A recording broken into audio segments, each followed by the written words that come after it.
These old campers, I didn't know this, they only run 3 jacks. So there's one on the passenger side in the middle, and then there's one front and rear on the passenger side. And then, yeah, I just have a extension ladder on it. So let's go up the not sketchy extension ladder.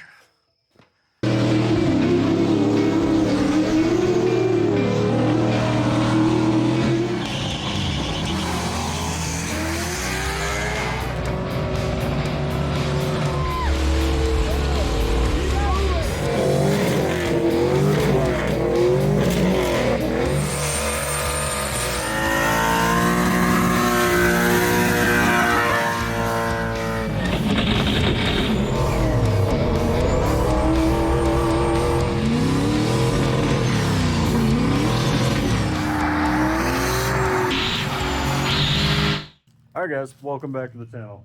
And like I promised in the last one, I told you we're going to work on the camper, and we've got some big upgrades. So we're going to be staying in this thing in 6 days. So I'll take you inside, but this thing is very primitive on what it has, and we need to do some upgrades because when we travel, we have a dog and a cat, and they go everywhere with us. Like we don't leave them at home, we don't board them, we always take them with us. So this thing doesn't have AC. The plan down the road is we're going to add an AC unit to it, but for now, we're going to upgrade the electrical system and add a big fan on top just to help keep it cool so they don't overheat, and frankly us at night so we don't overheat. So we got to do that. I'll show you the electrical. It's crazy. We got to replace all that, and eventually this thing's going to get a serious off-grid setup because I don't think I ever said it. Our plan is we want to be able to go to take the boat to the lake and just stay there and just, you know, camp along the lake and go boating for like a weekend. Or we want to be able to go to like the Outer Banks and just camp there. And so it's all going to be off grid. So this thing's going to get a pretty serious battery bank. It's going to get solar. We're going to put in a DC to DC charger so the truck can charge it, because we want this thing to just be really versatile and go anywhere. And right now it has pretty much no electrical in it. And I think that's just kind of how it was built. And then we've got some side panels and stuff we got to replace. We'll get into that too, but we've got 6 days to get this thing done for our first trip, and we're on a time crunch, so yeah, let's go inside and I'll show you what's going on in there. All right, so this thing's a 1970 something Sunline. I don't really know what year it is, but this is what we've got for the current electrical situation. There's a battery that's dead. There's an inverter that's just kind of loosely sitting in here. This is 12-volt wiring, and it's a mess. Here's the factory fuse setup. So this whole thing has 2 circuits, and they're on glass fuses inside, and then the outside clearance lights.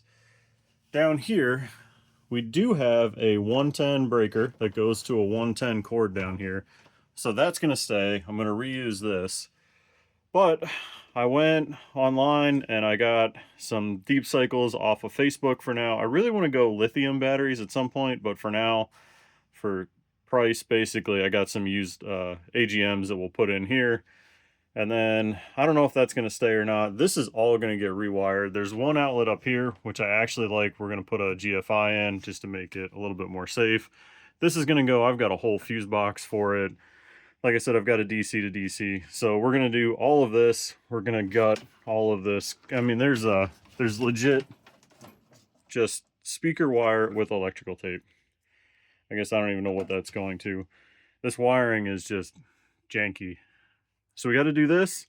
And the main reason we're doing this is because we're going to put in a ceiling fan. So this has a vent right here, and there's actually a vent here. Well, I guess there's not a vent.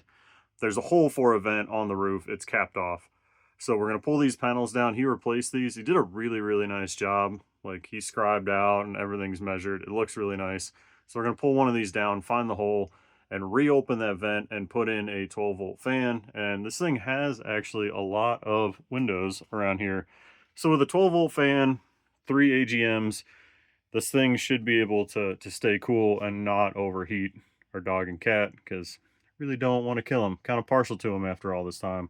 And they're getting old, so we have to really take care of them. Then I also have a 110 AC to DC charger that we're going to bury in here somewhere. But that's what we got to get done in here. And then we've also got some panels on the outside, which this is kind of funny here. This looks like a cabinet, right? It just goes outside. I don't know if that's so you can get to like the bed, but we were kind of talking. We think it lines up with a wheel well. I don't know. But basically this outer panel out here, I'll show you guys when we get to it, is kind of weathered. So I don't even know if there's a little cabinet here, but yeah, this water tank isn't actually hooked up. I don't even know if I'm gonna leave that in. So first thing we got to do is just gut all of this old wiring out of here because it is very janky. All right, well, it's kind of cliche to say, but this escalated really quickly. So I was working on getting this battery bank in here, which is what I've got down here, and I'll show you this. So 300 amp hour AGMs, like I said, got them off Facebook used. And then I did bus bars to try to balance everything at. So these are actually equal length cables. That's why the middle ones look kind of funky. Probably didn't matter, but you know, that's what I wanted to do. And then I've got my fuse panel here. So it's got ground lugs on it too. So that's good. I got this all wired in, and then here is my AC to DC charger converter. It's a Viver 80 amp. So the idea behind that is it'll charge the batteries when the camper's plugged in, but it also has enough current that we plan on putting a 12 volt AC in this thing, like I mentioned earlier, so it could power that and charge the battery bank at the same time. There's also going to be a DC to DC converter that hasn't showed up yet. So this 12 volt side is done, and where this really got out of hand was I was trying to find the wires to power everything in the camper, and there's these speaker wires. They say right and left. I still don't know what they do. I thought this powered the whole camper, but that powers the furnace. So I was trying to figure out how to get these lights on, that one, and there's one out back. And this was disconnected here. Don't know why. And I couldn't find it because the wire runs up into the ceiling and then it just disappeared. And what happened was, so like I said, the guy before me replaced this because he had gotten some water damage. He did a phenomenal job. Like, these fit really nice. You can see he's got it foamed all the way out. It's really nice job. I'm really happy with that. But I think he accidentally cut the wires because they just kind of ended right here. So coming out. So I threw new wires in, and yeah, they're just hanging down right now just for a test to make sure everything works. But I got this little light that works. And these are all 110 and 12 volt lights. That works, which is cool. In here, this thing, that one even works. And then the coolest one, this one's my favorite, is this little, like, I don't know, outdoor lamp. That thing is sweet. So I got all the lights. Everything inside on the 12 volt side works. Obviously those wires need to be rerouted. And yeah, this was just me trying to figure out where the hell these wires went. But yeah, now I gotta wire the 110 AC side, and I'll show you what I'm gonna do there. But I'm pretty stoked that I got all the 12 volt to work because none of it was working because the wires were just cut off and buried in the ceiling. But now I need to get in here and we're gonna work on the 110 side. If anyone's wondering, this is about how much room I have in here, and I had to stick my head in here to wire this thing up. It is it's not fun. So as you can see, there's one breaker here, but this was actually a 2 breaker box. They weren't using the second. So this one goes up to this outlet right here and then goes up and powers the 110 light there and that 110 light. I'm gonna leave that go. That's all fine. What I'm gonna do is I'm gonna switch this to a GFI just to be safe. But what I'm doing is adding a 20 amp, and then so you can see I got my wire run down here. It's just coiled here. It's gonna run over, and I'm going to mount a 110 outlet down here just for this AC converter.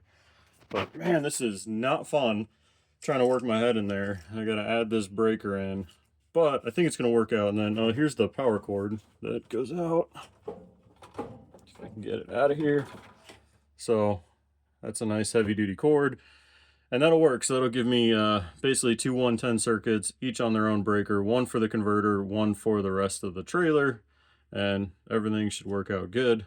But I gotta stick my head in there one more time, get this damn breaker in there. The thing is not fun, but it is nice that this is in here already have the cord. Makes it easy to upgrade.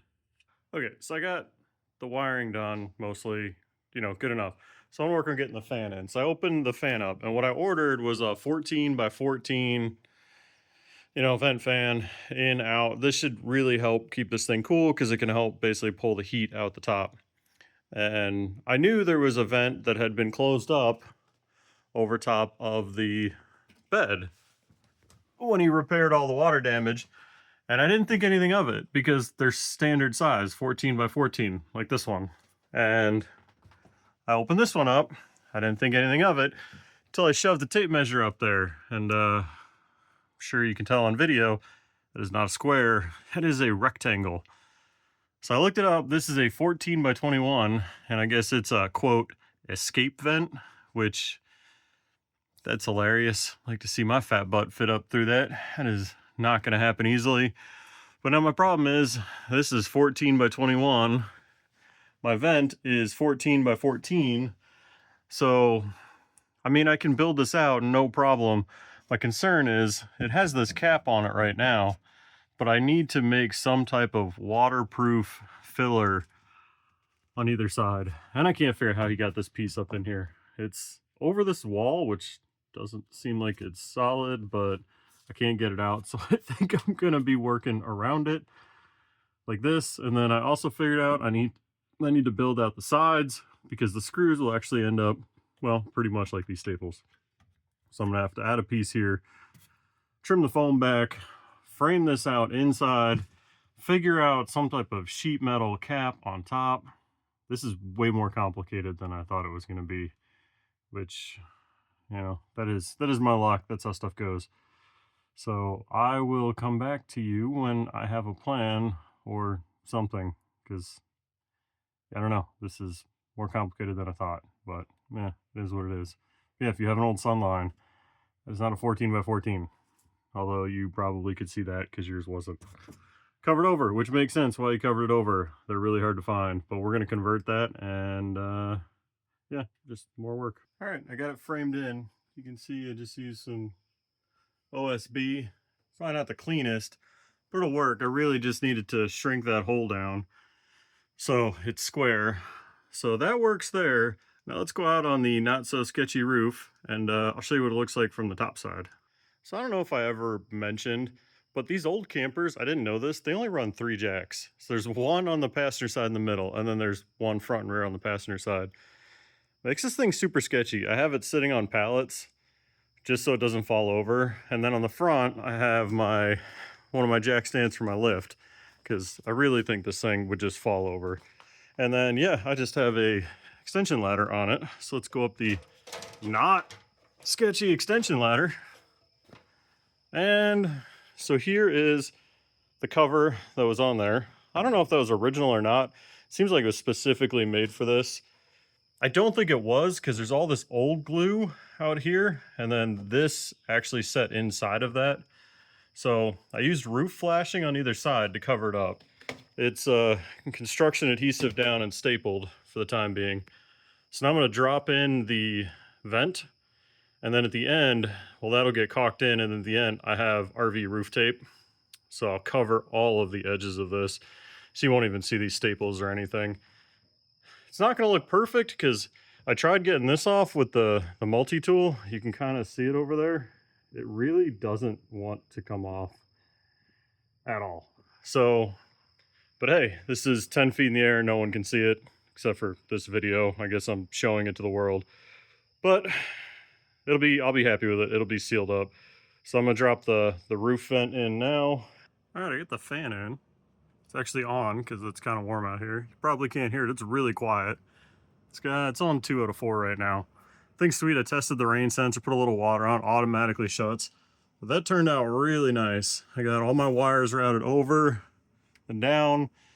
Ignore this. All the wire management is temporary. I think we're gonna put a fridge here, and I'm in a hurry. So got that done. I built this little divider so that kind of stiffens everything up, holds the batteries in place. You can see I've got my fuse box labeled up, wired up. Oh yeah, up here, that little black box is a USB-C charger. Got one over here. So that thing's pretty cool. Swap that to a GFI. And then yeah, in here, this kind of just looks the same, except there's 2 breakers on here now. And yeah, like I said, the cable management I still need to go over. But this is pretty much all done. Now I need to add my DC to DC and solar charger. So this is the Renogy, yeah, the 50 amp. So what this thing will do is I can wire in the alternator off the truck. So I'll run battery cables out of here. You'll see that into this thing. So I'll be able to pull 50 amps off the truck to recharge this, which, you know, that big old Cummins in the Ford shouldn't really care. And then this is my solar input, which we don't have solar yet, but that is in the near future. So I need to get this wired up, and then I do have the Bluetooth controller too, so you can log in and look at it, but we need to get it mounted down here in our little battery box cubby hole, because this is storage now. And yeah, the nice thing is, because I put the batteries basically right under the front of the bed, so I can just go straight through here and then over, and then I have this big Anderson style connector to basically plug the truck right into the camper. So let me get this thing mounted up and we'll wire it up and see how it goes. All right, you can see I got this thing loaded up, and like I said, we were on a tight time schedule. So we're actually rolling out tomorrow morning, hence all the stuff being packed. So I said I was going to reskin the sides. That did not happen. I ran out of time. But I did, if you look down here, I did get this under. So that's a piece of 3/4 marine plywood.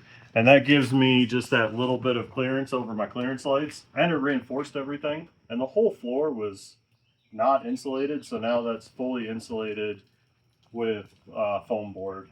And that takes care of the outside. I'll go inside and I'll show you everything finished out inside. All right, so I got all these swapped over to LEDs. So they're brighter and they use less power. Got the fan going right now. It's nice and cool.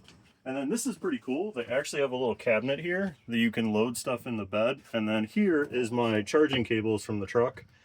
I made them really long because I thought I'd have to plug it in from outside. But it turns out that I could have just done it through this. But whatever, I have extra, so that'll work.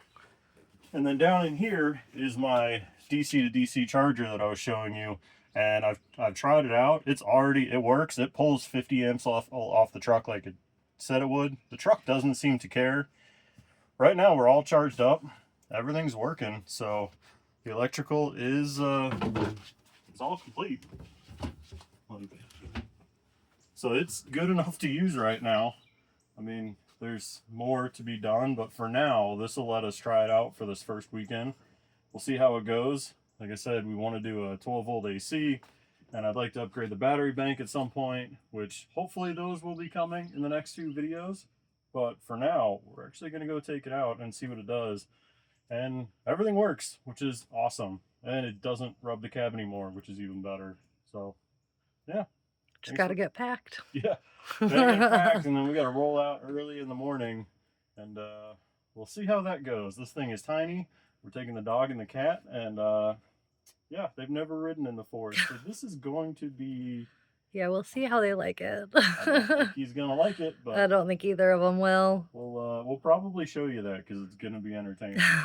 So, yeah, thanks for watching.